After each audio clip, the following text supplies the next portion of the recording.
There's one symptom that when people mention it in a consultation, I pull out my LYME assessment sheet. Hey, I'm Dr. Patty Barch. I'm a traditional naturopath, founder and owner of Naturally Unbridled Wellness and naturallyunbridled.com, where we focus on wellness solutions, not disease management. This is Down the Ridge with Dr. Patty, where I give you 7 to 10 minutes of holistic life and wellness information on my way to work. This is not medical advice. It's for entertainment purposes only. Nothing I say is true. Don't listen to me. So I did a video yesterday about Lyme disease, and I really there's so much to say about this topic that I decided I would do a series this week. I don't know if I'll do the whole week or not, but I'll do at least a few videos on this. So there's one thing that when people mention it in an appointment, I think, no, this sounds like Lyme. And that's an occipital headache. That means right at the base of the skull, they just have this unrelenting headache. It's like stiff neck, sharp, stinging, aching pain in the occiput. Yeah, I'll ask people a lot of times if they're saying they have migrating pain, some days their joints hurt or their muscles hurt and she moves around. I start asking questions, and one of them is going to be, do you have headaches in the base of your skull or your occiput? And if they say yes, it's pretty much the only thing I know of besides a Chiari malformation that might cause that, besides your neck being out. Anyway, I wanted to circle back and cover some more things about Lyme disease. So I did mention yesterday that it originated in Lyme, Connecticut. This jerk behind me is on my tail. It originated in Lyme, Connecticut, and I grew up in Massachusetts, not all that far from Lyme, Connecticut. And I remember being a kid in 4-H. I was in a horse 4-H club. Never had a horse till I was out of college and working because my parents were that smart. But I remember being in a 4-H meeting in the basement of the Elks Club and talking about so-and-so had Lyme disease. And at the time, and for a long time afterwards, the standard protocol for treating people with Lyme disease was 60 days of doxycycline. 60 days, 2 freaking months on doxycycline, which would totally stink if you were if it was the summer, because you had to stay out of the sun, because doxycycline makes you photosensitive. Maybe about now 5 or 6 years ago, there was a shortage. I feel like everything's planned these days, but there was a shortage of doxycycline, and so if you were getting diagnosed with Lyme disease, they were putting you on doxycycline for 3 days.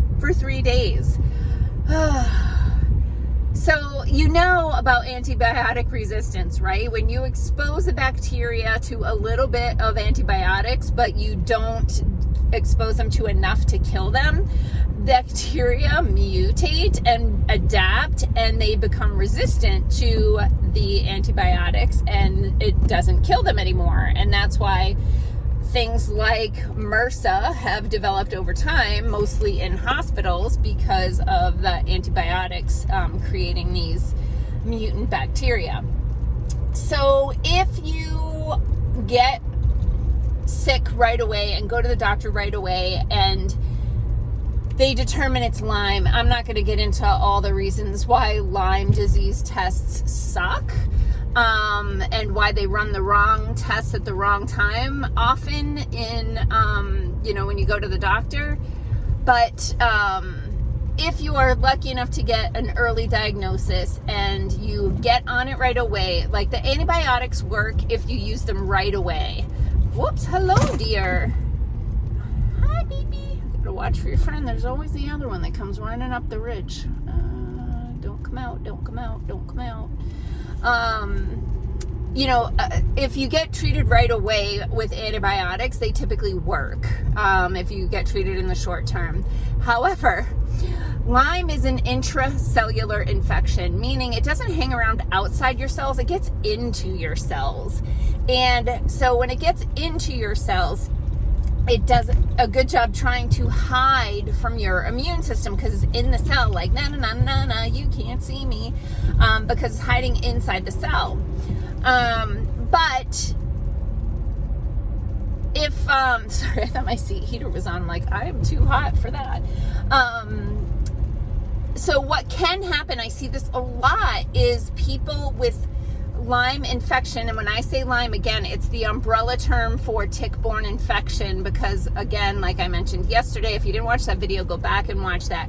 There are a large collection of tick-borne infections that have been given the umbrella term Lyme disease, even though Lyme is just one thing. And now I forgot where I was going with that.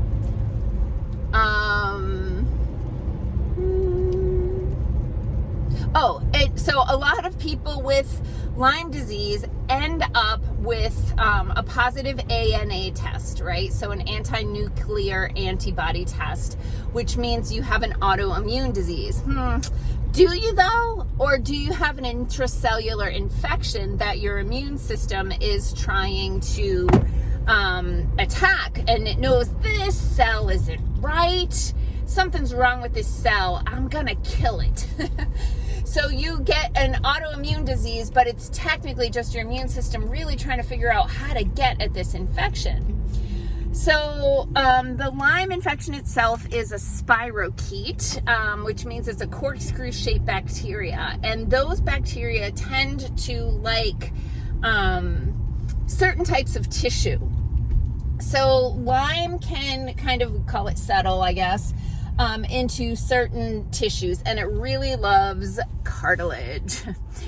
So it likes to get in the cartilage of your joints and corkscrew its way in there to get really good traction in cartilage. So that's why a lot of people will have like rheumatoid arthritis symptoms, where they have like stiff, swollen joints, but it kind of comes and goes.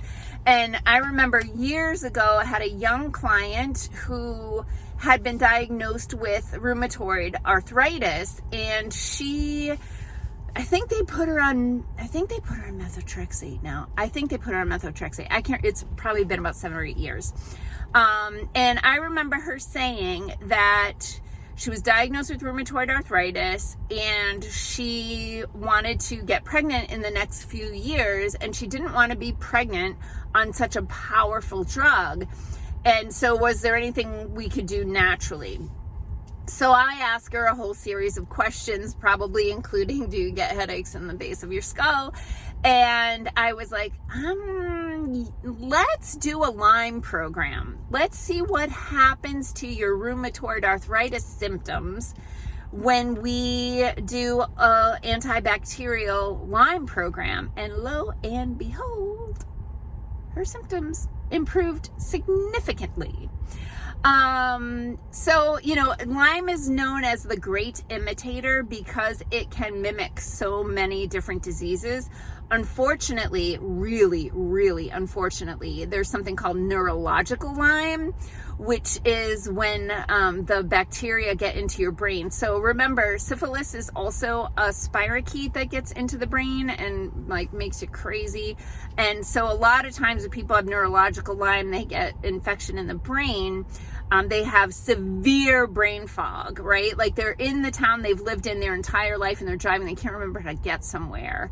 Or they're standing at the file cabinet trying to remember like what file they're supposed to be pulling.